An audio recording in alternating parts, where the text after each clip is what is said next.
If you could live within a reconstruction of reality, built entirely by your mind, what do you think it would look like?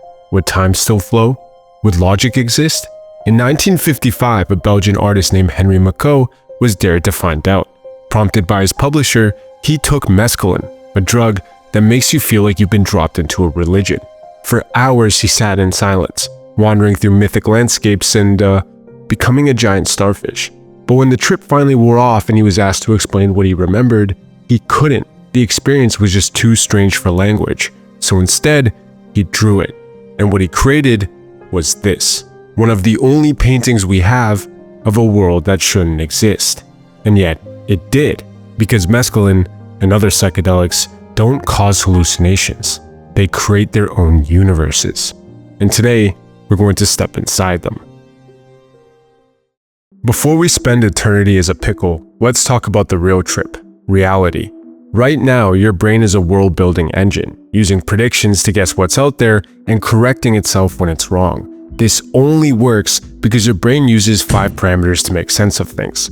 First, time. And I don't mean hours or birthdays or whatever, but more so an understanding of a sequence of events. Like when you reach for a leash and your dog knows it's time to go for a walk. It's not that your dog understands time abstractly, but more so that it recognizes patterns unfolding over time. Second, identity, which we'll call the reference point or the self. It's how your brain knows who this is all happening to. So, for example, when you hear a sound and you think that sound is coming from behind you, you're interpreting it as something in relation to you. Third, object permanence, which is the assumption that things stick around. So when you look at a tree and then look away, you know that tree is still going to be there, even if you can't see it. Fourth, spatial orientation, which we can think of as the rendered 3D model of the world. It's the sense of what's up versus what's down, what's left versus what's right. In other words, how you move through space with a purpose. And finally, agency, which is the ability to act, the ability we have to change our circumstances. These 5 rules act like the skeleton of reality, the internal tools your brain uses to construct a working model of the world. Kind of like the beams that hold up a bridge. Generally, they're invisible, and that's because your brain only shows you the finished product. But just like with a bridge, if you start messing with the beams, let's just say things get weird, fast. And that's exactly what psychedelics do, but with a catch. It's not only that these 5 parameters get distorted that matters, it's how they get distorted that matters. So for example, messing with time doesn't just mean speeding it up or slowing it down. It can loop, it can flatten, and sometimes it can eliminate the past and the future entirely, leaving you trapped in a single moment that stretches on forever. Affecting agency doesn't just mean losing control. Sometimes it means having no control, watching as your body moves without you. At others, it means you have a little bit, kind of like being a passenger screaming directions while someone else is driving the car. And then there's some drugs that hand you the wheel completely, giving you full control in a world that makes no sense. So yeah, I'm sure you get the point. Different psychedelics break different parameters in widely different ways. And because there are an infinite amount of ways these rules can bend, there are an infinite amount of worlds your mind can build. And what I want to do is try to map it. So now that we have the ground rules, let's see how weird this gets.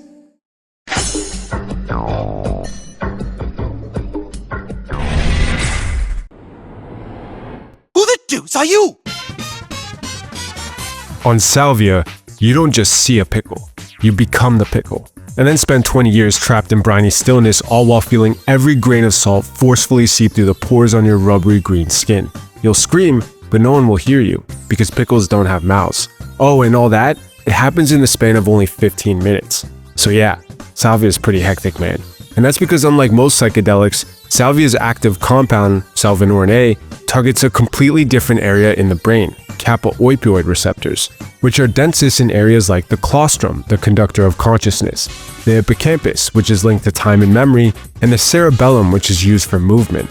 The result is one of the most psychologically intense experiences anybody can ever describe, as by targeting these regions of the brain, Salvia, quite literally, burns down all 5 of the parameters that make up your internal model of the world, leaving only the debris behind, which your brain then builds off of from scratch.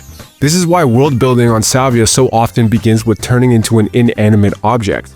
With the identity parameter or the self gone, that doesn't mean consciousness just turns off. There still has to be a point of view, a thinker who acts and feels.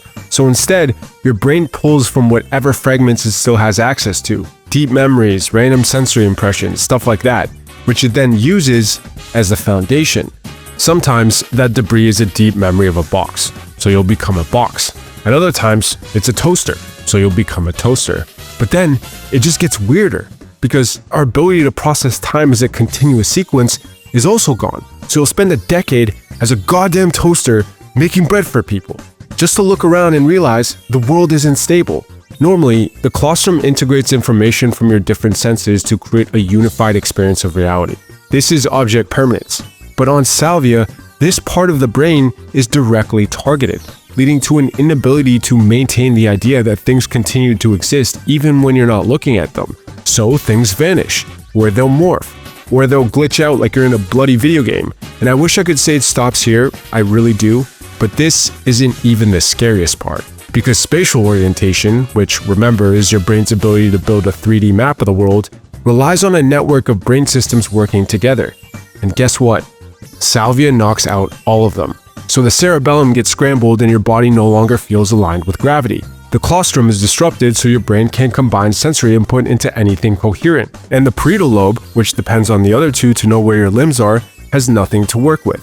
So now, you're spending a decade as a toaster, making bread for people, while also getting dragged through multiple dimensions with no sense of gravity and no idea where your body ends or the world begins. Yeah, it's kind of a trip. But this has to be the end, right? Nope. Just when you think you've hit the limit, Salvia comes out of nowhere to snatch one last thing from you. Agency. You're not driving the experience. You're not even a passenger in the experience. You're just watching as your body moves without you or your thoughts unfold without permission, like luggage at an airport being pulled by some random dude that you don't know. You'll beg for help, but no one will come. You'll be crying of laughter, but no one will care. Because on Salvia, you don't have control. The ride's gonna take you wherever it's gonna take you. This is the world Salvia built, and yeah, it's insane. There's a reason why most people who've done it say they'd never do it again. But what's interesting is that even with all 5 parameters seemingly messed with, the world is still kind of coherent. I mean, after a trip, people can still explain what they experienced, not clearly obviously, but there's still a structure, a story, a world that shouldn't exist, but does, which means something was holding that reality together. And maybe, since all 5 parameters are affected differently, what it was that not all of them are equally important. And if that's true, then instead of nuking the whole system the way Salvia does, what if we look at the worlds built by drugs that only mess with some of the parameters, while leaving the other ones untouched? Maybe we'll find the answer that we're looking for.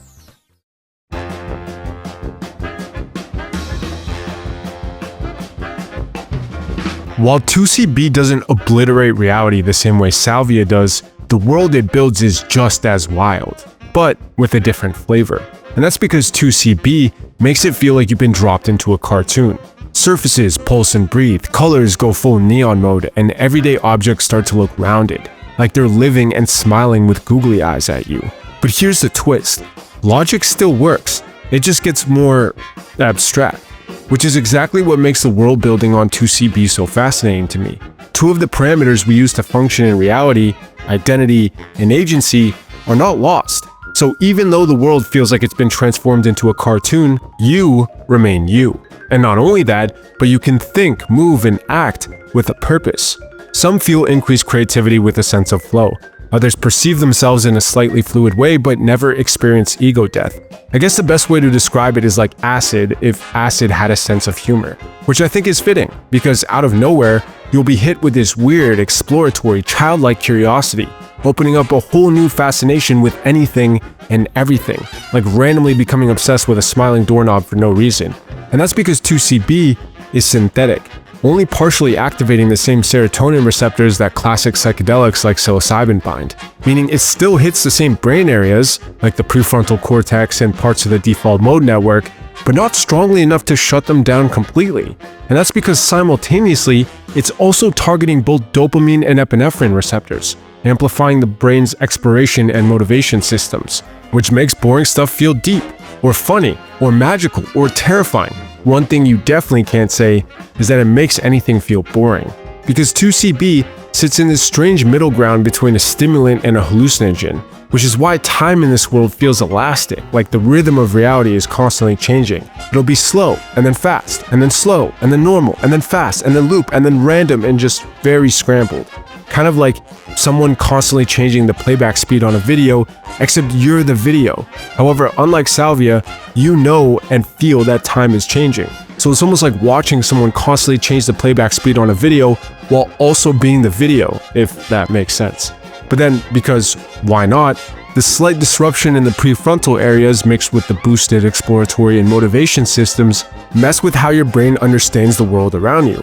So if you look at something and then look away and then look back, aka object permanence, the object will randomly spring to life. It might twitch or shift or even smile like it's just been sitting there waiting for you to notice. And then, because everything feels novel, you'll feel this weird necessity to explore it. Luckily, the world is still held together, just not confidently. So while this is going on, gravity exists and your surroundings make sense, but your spatial awareness is just kind of off. So a hallway might look longer or shorter, a room might feel too big or too small, but because you remain you still recognize yourself as the experiencer while all this crazy stuff is happening. Add on to that the fact that you still have agency, that you still have control, like the driver of a car, and you can interact with the cartoon-like hallucinations, almost like a choose-your-own-adventure game, one that you can play with and shape. And I can't stress enough how huge this is, because I think you can lose time, you can lose spatial logic, you can lose the permanence of objects. But if you still have a you, and you can still do things, then the world, no matter how weird, will remain interpretable. And when comparing 2CB to Salvia, that difference becomes obvious. One feels playful, the other like utter nonsense. But to be fair, basing that conclusion off of one cartoon-like world seems kinda ridiculous. A better test would be to look at worlds where only one of these two stay intact and draw conclusions based on that. Luckily, we've got a couple drugs for that too. If you were to ask me what the scariest possible scenario I can think of is, without a doubt I would say being banished to the Shadow Realm. Kind of like this. I'm banishing you to the Shadow Realm. No!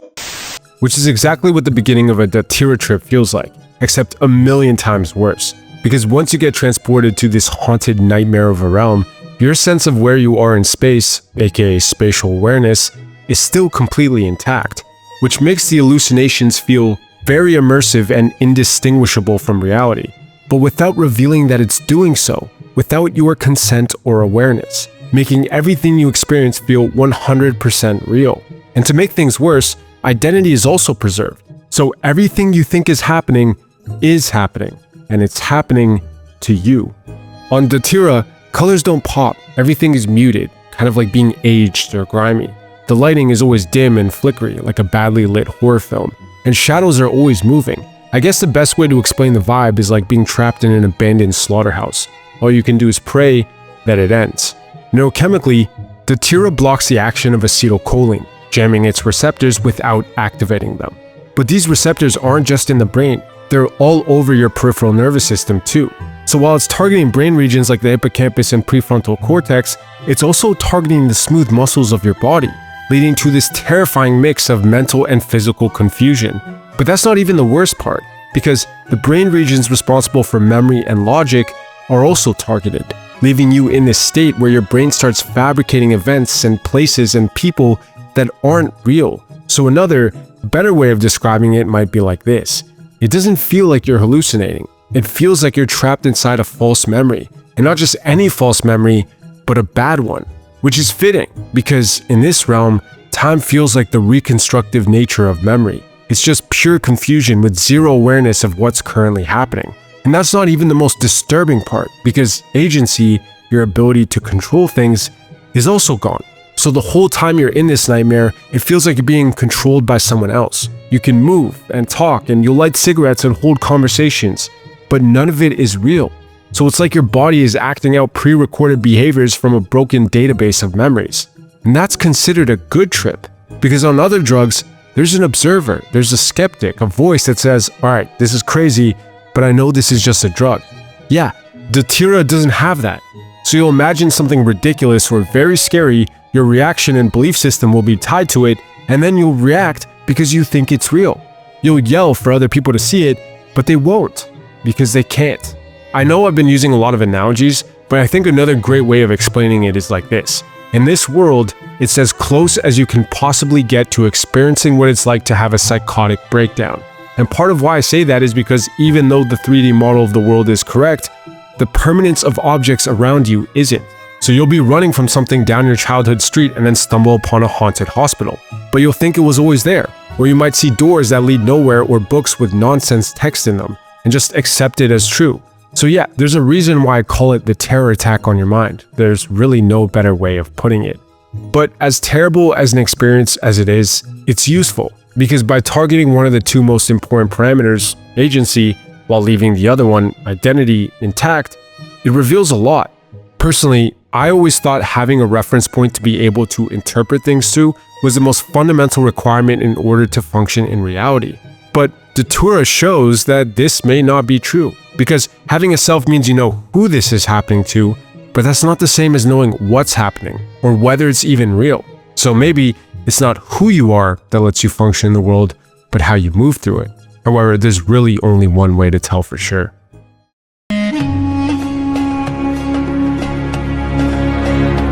Of all the worlds we've explored, I think the one built by Measculine would be the most enjoyable.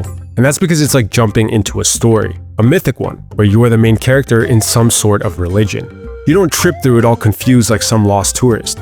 You journey through it, very much like a pilgrim, wandering through expansive deserts or hidden layers of reality. The visuals are like psilocybin but clearer, less chaotic, and often feel guided, like there's a purpose to what you're doing, even if you can't articulate the feeling behind that purpose. There are some geometric patterns, but the visuals feel sharp and structured, kind of like ancient Babylonian symbols whispering to you from some deeper part of reality. Neurochemically, mescaline binds serotonin receptors, concentrating most of its effects on the prefrontal and visual cortex. But instead of shutting these brain areas down, it overstimulates them, leading to this hyper-connected sensory experience, where colors don't pop, but glow, and patterns don't appear, but expand. And while it does also affect the identity parameter through its targeting of the default bone network, it doesn't cause ego death or shut down your self-concept. Instead, it creates more of a loosening or expanding sense of identity, slowing down the normal running thoughts and replacing them with wide-open gates into this like mythic desert space. It's also weird because reports suggest time feels elegant or deeper in this world. You're not confused by the order of events or randomly skip forward in time like on 2CB. It's almost like every event is part of a larger unfolding or ceremony. Your 3D model of the world is also affected, but not drastically. So you know what's up, down, left, or right, but the space feels amplified. Walls feel wider, textures carry weight, and the entire landscape feels endless. Now, object permanence stays completely unaffected. They might feel more real or more eternal, but it's not like objects glitch out or get deleted out of the timeline. So when I say it's like wandering through a desert, I don't literally mean you're transported to a desert. I mean things get spaced out and slowed down, but all the extra space created gets pregnant with meaning, if that makes sense, inviting a type of reflection that's not reactionary but softened. And I think this is because of its effect, or more specifically lack thereof, on agency. The trip feels like you're being invited into it. It's not passive and not something that's happening to you, but more like a path that you get to choose to walk. And I can only speak from my own interpretation, but I think this is what Henry Macoe was trying to capture in his drawing. Not what the world looked like, but what it felt like. As to me, it looks almost exactly like a palimpsest, a manuscript where the original text has been washed away so that something new can be written on top of it. It's most often used for sacred texts and stuff like that. But anyway, because you can still make decisions, react with a purpose, and affect your surroundings, there's still a coherent frame of reality, even without a grounded sense of self, which I think suggests agency is the most important parameter. And I guess it was kind of obvious in hindsight. I mean, agency is how we test our mental models against reality, and insects like ants probably don't have a stable sense of self either, and they function just fine. But it's still crazy to think about, because it implies that what holds reality together, even for you, right now, isn't who you are, but what you can do. So, what would a world built entirely by your mind look like? It depends, obviously, on many things. Time, identity, and all the other factors are crucial. But at its most bare bones level, underneath it all, I think it depends on how you participate in it, what you do, and how you act. Because in every world we saw, no matter how scary or how nonsensical, you could only really function if you could do something, even if you were in a nightmare, and even if you were a toaster. Which is a weird bridge back to Henry Magot, because when he tried to explain what mescaline showed him, he didn't describe it, he drew it, he acted. And by acting, that world became real, to him and to us. So maybe it's fitting that the most important parameter for functioning in these strange, impossible worlds is agency, the exact same thing that lets us shape this one. But anyway, thank you for watching.